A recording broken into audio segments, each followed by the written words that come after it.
Chapitre 5. Luc. Le parking du lycée est presque plein, mais ma place habituelle est libre. C'est l'un des petits privilèges méconnus du lycée de Gavert.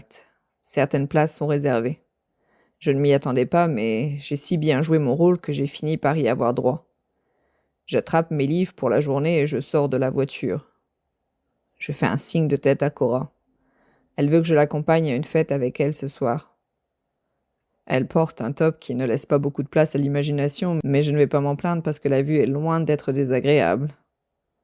Elle me sourit, mais le sourire sexy qu'elle voulait sûrement m'adresser s'efface. Ses épaules s'affaissent et son regard passe un instant par-dessus mon épaule. Elle a dû repérer son ex sur le parking. « Salut, Cora !»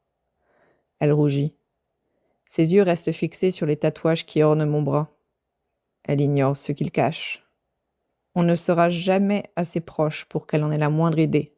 « Je te vois ce soir », lui glissai-je à l'oreille et son sourire se fait plus assuré. Puis, sans laisser le temps de répondre, j'ajoute « Faut que j'y aille. » On s'amusera bien ce soir et ça s'arrêtera là. Je ne lui ferai pas de mal, mais je ne serai pas non plus son héros. Je ne serai jamais un héros. Dans les couloirs, les murs sont couverts d'affiches pour le bal du printemps et tous les autres événements du lycée. Une affiche de la chorale attire mon attention. Tessa en faisait partie, autrefois. Elle a été incroyable quand elle a chanté l'hymne national au dernier match du semestre dernier. « N'oubliez pas de venir me voir après la fin de votre cours », me lance Monsieur Bruns en passant près de moi avant de se diriger vers les bureaux de l'équipe administrative, sans attendre de réponse. J'ai beau avoir une mauvaise réputation, je n'ai jamais été absent en cours et je n'ai jamais manqué un rendez-vous avec mon conseiller d'orientation. Monsieur Bruns me guide pour que je réussisse à finir le lycée dans de bonnes conditions. Le casier de Tessa n'est qu'à quelques mètres du mien. Elle avait une répétition ce matin et elle a dû recevoir sa réponse pour la bourse. C'est bizarre cette relation qu'on a. On peut papoter, manger ensemble et être amis sans jamais parler de ce qu'on cache tous les deux. On a à peine effleuré le sujet. Elle m'a demandé où j'étais depuis ce fameux été et je lui ai dit que je ne préférais ne pas en parler.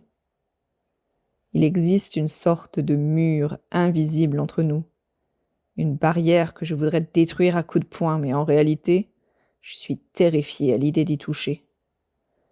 Mes yeux sondent les couloirs à sa recherche.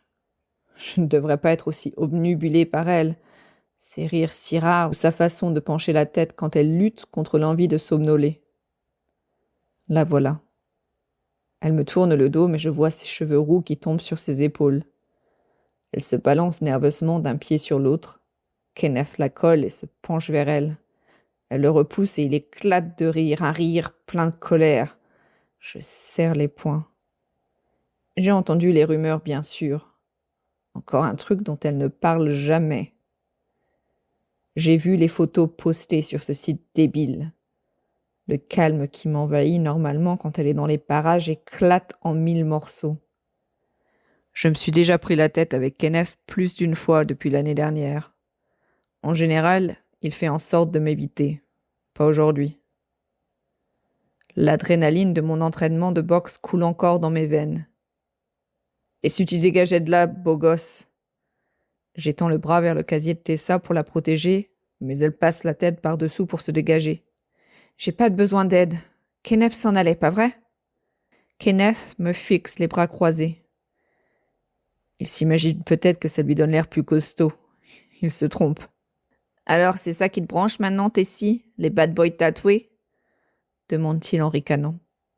Il lève le menton, pensant sûrement que son regard menaçant va me foutre la trouille, mais il ne peut pas s'empêcher de jeter des coups d'œil nerveux derrière lui. Il espère du renfort, j'imagine. Les mecs comme lui sont tellement prévisibles. Il me rappelle Darren, un type au foyer qui ne faisait qu'aboyer, mais n'osait jamais mordre. Tessa se tourne vers moi et pose doucement sa main sur mon torse. Je fixe ses doigts du regard. Son contact m'apaise autant qu'il me brûle. « T'en fais pas pour moi », murmure-t-elle d'une voix rassurante qui peine à masquer l'agitation lisible dans ses yeux écarquillés et ses lèvres tremblantes. Si c'est lui qui l'a bouleversé à ce point, il va le regretter. Kenneth me contourne par le côté et il me faut une bonne dose de self-control pour ne pas lui mettre une raclée. Il doit remarquer que ça me démange, car il se penche vers moi. « Ta sœur, c'est une polygame, pas vrai ?» Ces mots m'atteignent à l'estomac et me heurtent davantage que le plus violent des coups de poing. Qu'est-ce qu'il sait exactement? Tessa fronce les sourcils, mais je ne suis pas sûre qu'elle l'ait entendu. Kenneth éclate d'un rire dépourvu de joie, plein de son insupportable autosatisfaction, comme si l'expression sur mon visage était une récompense suffisante. La colère que je retenais jusque-là remonte brutalement à la surface. « Tu veux me tester, c'est ça ?» Je le pousse de toutes mes forces et il manque de tomber en arrière. Une petite foule se rassemble autour de nous, mais au lieu de s'écarter, Tessa s'avance vers moi. « Ne fais pas ça, il n'en vaut pas la peine. » Elle ne regarde plus que moi. Et dans ses yeux, il n'y a aucune trace de peur, de dégoût ou d'excitation. Rien que de la tristesse et une profonde lassitude. « Vraiment, ça ne vaut pas le coup, » répète-t-elle en croisant les bras. Son ami Diego se dirige vers nous tandis que les potes de Kenneth se rassemblent autour de lui. Diego s'arrête à côté de moi sans dire un mot. Il est plus petit que moi, mais c'est un costaud. Personne ne le cherche. La première sonnerie résonne dans les couloirs, mais personne ne bouge. Tout le monde retient son souffle. « Allez, Kenneth, dégage !» lui crache Tessa, avec un geste d'agacement. Elle se retourne vers lui. « Moi aussi, j'aurais quelques dossiers à balancer. » Elle se baisse et lui souffle quelque chose à l'oreille. Il reste bouche bée un instant avant de reculer. « Je m'en fous, personne te croira. »« Ah bon? T'en es sûr ?» La deuxième sonnerie retentit et Madame Reimer marche dans notre direction. Elle pointe son doigt sur moi, puis sur Kenneth. « Vous deux dans le bureau du proviseur. »« Mais c'était... » commence Tessa, mais Madame Reimer secoue la tête. « Va en classe, Tessa !» Elle frappe des mains. « Allez, tout le monde en cours !» ordonne-t-elle d'un ton qui ne souffre aucune réplique. Tessa proteste encore, mais je m'approche d'elle. « T'en fais pas pour moi. On se voit tout à l'heure ?» Elle secoue la tête. « Mais c'est injuste !» Madame Reimer la regarde. « Je ne t'ai pas vu violenter tes camarades. Donc, en classe maintenant. » Tessa me contourne à nouveau. Kenneth est venu me tourner autour. Il n'a pas voulu arrêter quand je lui ai demandé. Madame Reimer se tourne vers Kenneth avec un air agacé, mais certainement pas surpris. « Merci Tessa. Je veillerai à ce que le proviseur connaisse les circonstances. Il n'empêche qu'il est interdit de se battre. » Elle soupire. « Pour la dernière fois, va en classe. » ajoute-t-elle d'une voix plus douce. Tessa hésite. « C'est bon, vas-y. Si tu te retrouves en colle, tu seras en retard au boulot. » Je la vois commencer à rétorquer, mais elle sait bien que j'ai raison. Elle a encore plus besoin d'argent que moi et une semaine de colle est un luxe qu'elle ne peut pas se permettre. Ses épaules se voûtent et elle tourne les talons pour se rendre à son cours d'anglais.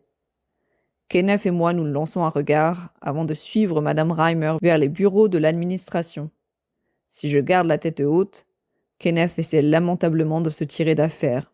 « Je vous en prie, je voulais pas créer de problème. Je parlais à Tessa, c'est tout. Il doit juste être jaloux. » Je ne m'abaisse même pas à réagir. Le chemin du bureau du proviseur m'est familier. Bien trop familier. Je me souviens de mon premier jour au lycée. J'ai mis mes épaules en arrière, j'ai affiché mon plus bel air je m'en foutiste et j'ai traversé le couloir comme si j'étais chez moi. Personne ne pouvait se douter qu'à l'intérieur, je tremblais de peur et que je doutais de tout. De moi, par-dessus tout. Avant l'école, c'était 3 heures de cours tous les soirs après avoir travaillé toute la journée dans les champs. La nuit, Lacey me donnait des cours en utilisant des livres interdits. Si elle se faisait prendre, c'était la raclée assurée. C'est peut-être même ce qui lui est arrivé. Cette nuit-là, on l'a entendu pendant des heures avant de finalement disparaître dans la nuit. « Si je ne vous rejoins pas, il faudra partir, il faut partir.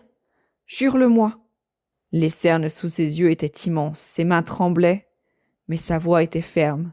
« Si tu ne pars pas, tu sais très bien ce qui arrivera. » Je me frotte la nuque, ce qui ne parvient pas à m'apaiser. Si Kenneth ne la ferme pas, je ne pense pas pouvoir me retenir plus longtemps. Pas d'excuses. Vous allez tous les deux chez le proviseur. Elle voudra sûrement voir tes parents, Kenneth. Et toi, Luke, elle appellera ton oncle. C'est un lycée ici, pas un club de boxe. Ici, on se respecte. Kenneth ferme encore son clapet, mais son visage blêmit. Il lâche un « merde » et je hausse les épaules. Mon oncle ne sera pas content, mais ce n'est pas ce qui m'inquiète. Ce qui m'inquiète vraiment, c'est la remarque de Kenneth à propos de Lacey. Qu'est-ce qu'il sait d'elle, au juste? Ce qui m'inquiète encore plus, c'est l'idée qu'il puisse lancer des rumeurs sur elle, et peut-être même faire obstacle à l'enquête sans s'en rendre compte. Ce qui m'inquiète par-dessus tout, c'est le regard de détresse qu'avait Tessa quand elle m'a retenue. Elle est d'habitude très douée pour cacher ses sentiments avec ces étranges sourires qui me rappellent de ne pas trop chercher à me rapprocher d'elle. Mais aujourd'hui, elle avait clairement l'air désespérée.